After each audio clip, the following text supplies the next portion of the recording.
I, 30 years old female, am married to my wonderful husband, 37 years old male. We have been married for 6.5 years and we don't have any kids. Currently we are in a friend group with 3 other couples. I'm not going to name them, so let's say couple A, B and C.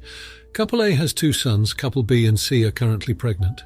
The wife of couple A always thinks that when we visit them, we should take care of their children as they need time to relax. She always hands her second child to me and her first child to my husband. Couple B was always asking if we were okay after they revealed their pregnancy.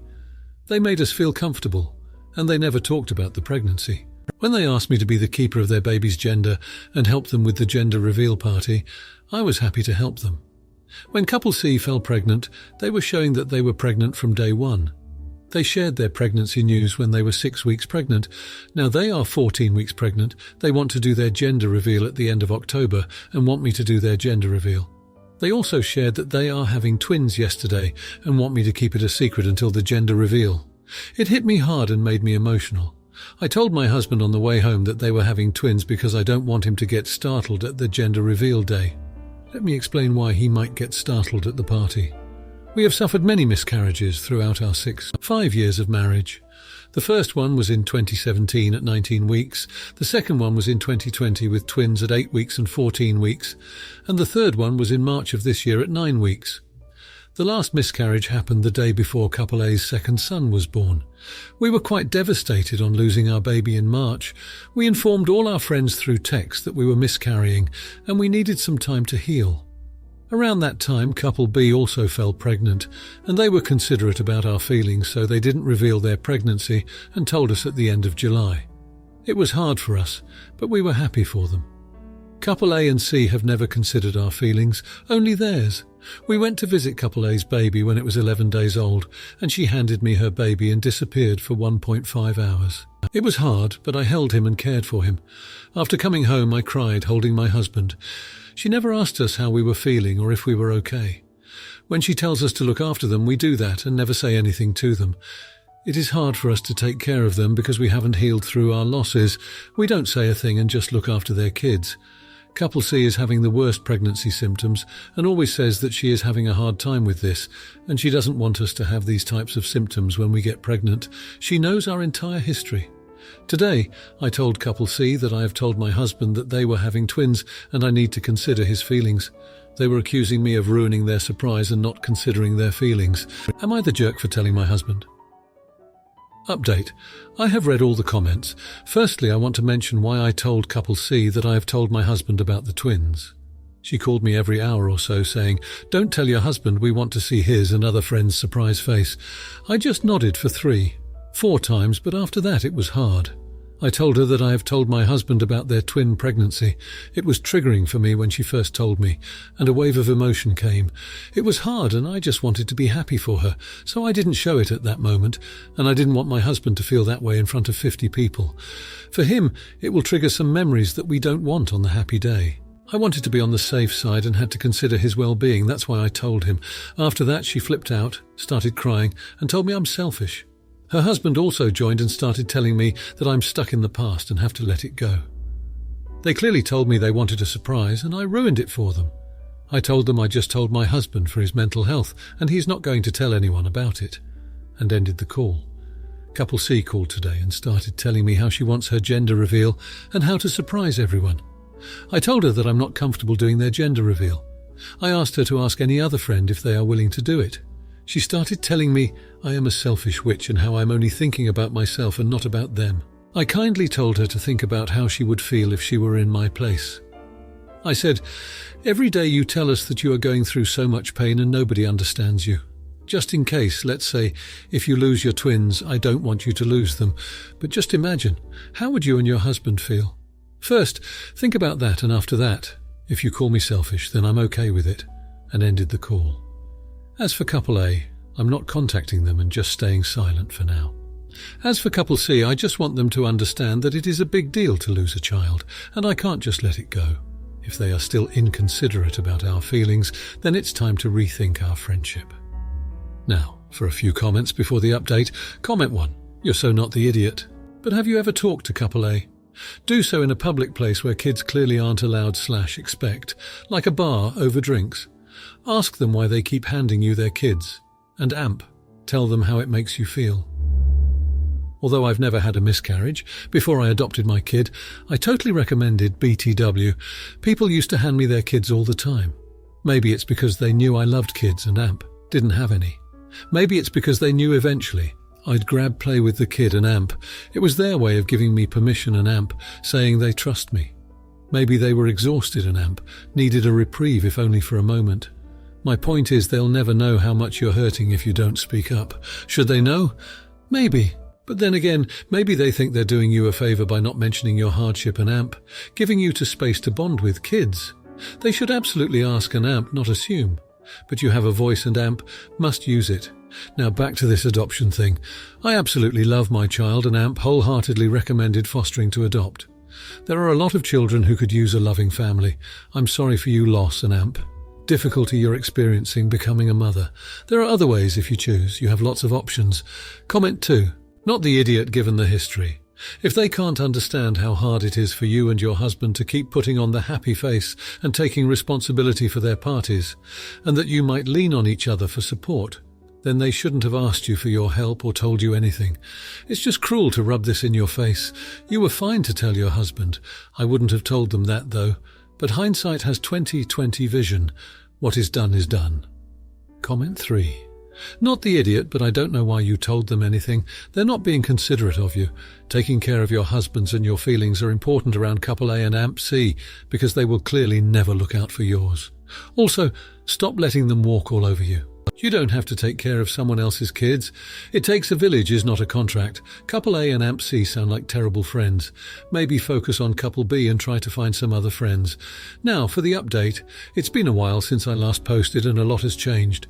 It started when my husband and I decided to have a heart-to-heart talk with couple A. We were nervous, but we knew we had to express our feelings.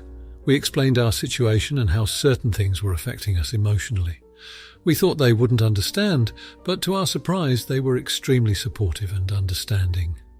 They apologized for their insensitivity and insisted that they had never really understood the depth of our emotional pain. They offered to relieve us from looking after their children until we felt ready, which was a huge relief.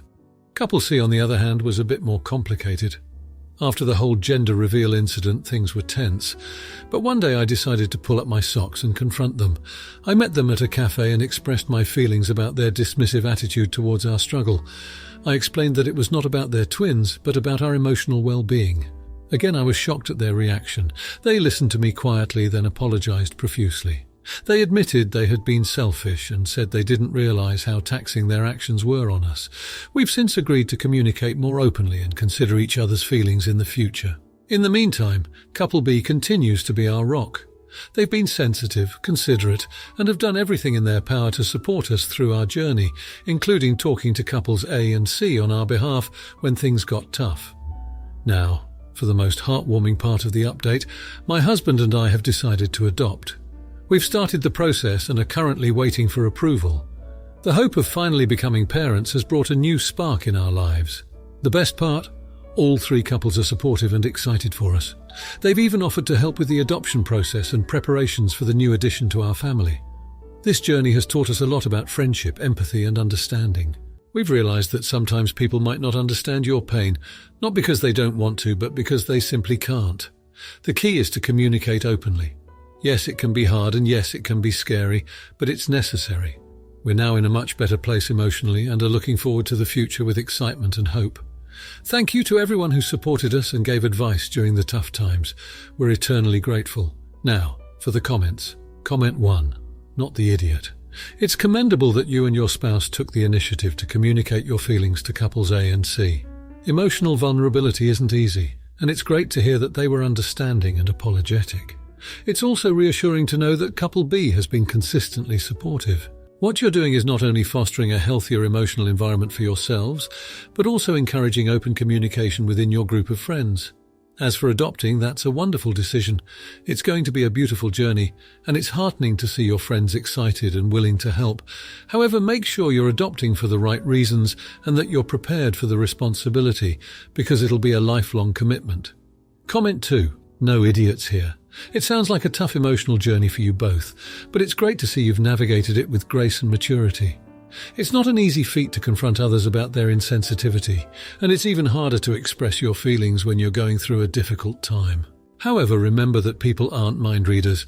It's possible that couples A and C didn't realize the extent of their insensitivity until you pointed it out, which is why open communication is so vital. On the subject of adoption, that's a noble decision, but don't forget to take some time to understand the complexities and challenges associated with it. It's not just about providing a home, but also about understanding and addressing the unique needs of the child. Comment 3. Not the idiot. It's important to express your feelings and not bottle them up. Though it might have been challenging, you and your spouse did the right thing by addressing the issue with couples A and C. Their apologies show that they value your friendship and are willing to make amends. Couple B's support is also noteworthy and says a lot about the kind of friends they are. Your decision to adopt is a wonderful step forward. It's not just about growing your family, but offering a loving, stable home to a child in need. Just ensure that this decision isn't a reaction to your recent emotional struggles, but a well-thought-out plan. Adoption is a lifelong journey that requires patience, resilience, and unconditional love. Now, for the next story. My parents live with me because I bought their house when they were going to lose it. They were going to lose it because of all the money they spent keeping my brother out of jail and keeping him in rehab. My brother is clean and sober now, married, with kids, religious, with a father-in-law that gave him a great job. He has never paid my parents back 1 cent. I live in the basement suite with my girlfriend and my dog. I make good money, and my parents deserve to have a good life. They did what they thought was best. My brother had us all over to his house for a BBQ. It was a good meal, and his kids are all right for being his offspring. He then proceeded to mock me for still living at home, smoking Zaza, and playing video games while living in sin. I told him to shut up and leave me out of whatever was going on. He said that he just knew I could be doing so much better if I applied myself and looked for guidance. I thanked him for the meal, and my girlfriend and I went to leave. He yelled that he was just telling me what I needed to hear to motivate me. I got upset, so I said I was motivated. I said that I liked to smoke Zaza and to drink, but that I paid for it myself with money I earned from a job. I never stole from our parents to pay for drugs. I said that I lived in the basement of a house I owned because I couldn't afford 2 houses, one for me and one for our parents, and that since they went into debt to pay for his lawyers and rehab, I was subsidizing his life. I said that my college fund went up his nose. I may be bitter. We left. I guess his wife, who knew everything, had never told her parents. My parents understand why I blew my top, but they think I should have kept it in until it was only family there. Now for a few comments before the update. Comment 1. Your brother has rewritten history in his head so that he's the better child. It allows him to hold himself up higher than everyone else, ignoring everything that you and your parents did, especially everything that you gave up.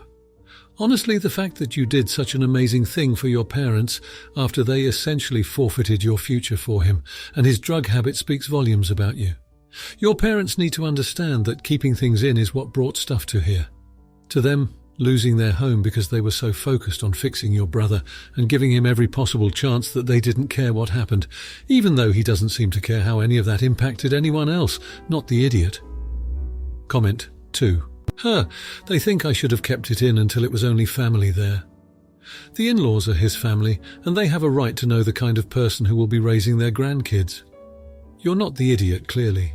Your brother needs to drop his high and mighty act, and your parents need to put him on a plan to pay them, and in turn you, back. You stunted your life because your brother fricked up everyone else's, and every party, you, your brother, and parents, needs to come together and have that talk. Since he's doing so well now, he can start providing for those who provided this life for him. Comment 3. Your brother is a condescending, hypocritical AH. He knows exactly why you're living in the basement, because of him. Was he trying to look good in front of his in-laws? He obviously doesn't understand that calling you out in front of them, even if what he said had been true, would have been an AH move. But even more, expecting you to take it after everything he has done was not going to happen. Good for you. Not the idiot, not one bit. Now for the update. Last night, something remarkable happened. We were all gathered at our parents' house for a much-needed family dinner. Me, my girlfriend, our dog, and my brother with his wife. The same setting where we had had that tense confrontation a while back. The air was thick with anticipation. As I was helping Mum prepare dinner, my brother walked into the kitchen, a little hesitant. It was the first time in months he had initiated a conversation with me. He started off talking about his job, the weather, his recent trip out of town. Usual small talk, the typical avoidance tactic he uses when he's uncomfortable. I'll admit it was a bit awkward, but I let him speak, seeing a small change in his demeanour. Finally, he gulped down his drink and said he wanted to talk about that day at his place. He admitted he had been a jerk, that he was out of line to criticise me and my lifestyle. And then he did something none of us expected. He thanked me. He thanked me for stepping up when he was in a mess, for shouldering the burden that was initially his, for buying our parents' house so they wouldn't lose it because of his mistakes. He admitted that he had been bitter, envious even of how I had managed to be there for our parents when he couldn't. And he apologised for his words and actions. The room was silent. I was stunned. It was a lot to process. Looking at him during that moment, I saw a glimpse of the brother I had missed, the brother hidden behind layers of guilt and resentment. But he didn't stop there. He turned to our parents and promised to start repaying them, starting with a lump sum he'd saved up and then monthly instalments. He also offered to help with the mortgage payments on their house. Our parents were overwhelmed. Mum was teary-eyed, and Dad was speechless. And then there was his wife. She had been standing in the doorway, teary-eyed, and when he finished, she came over and hugged him. She admitted to knowing about his past for a while now, after he had confessed everything to her. They'd been attending therapy together, working through their issues, his past, and learning better communication. She thanked me for that day, for the outburst, saying it was a wake-up call they both needed. Sure, it's not a total 180.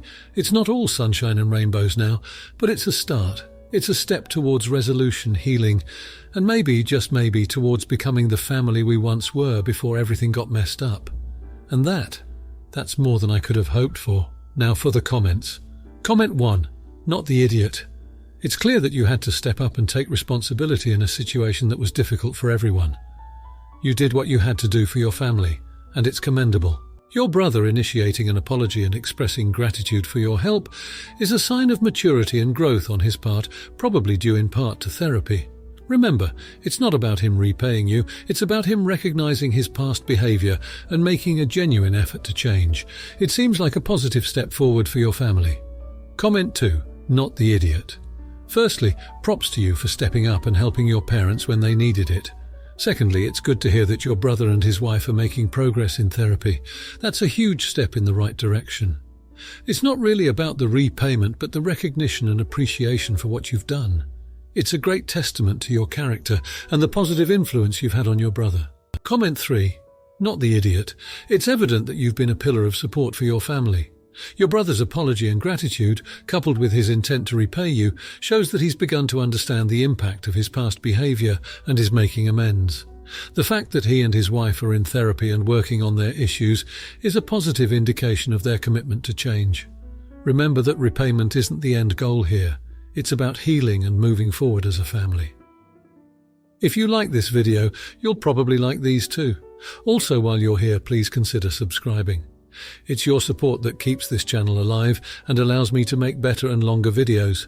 Have a great day.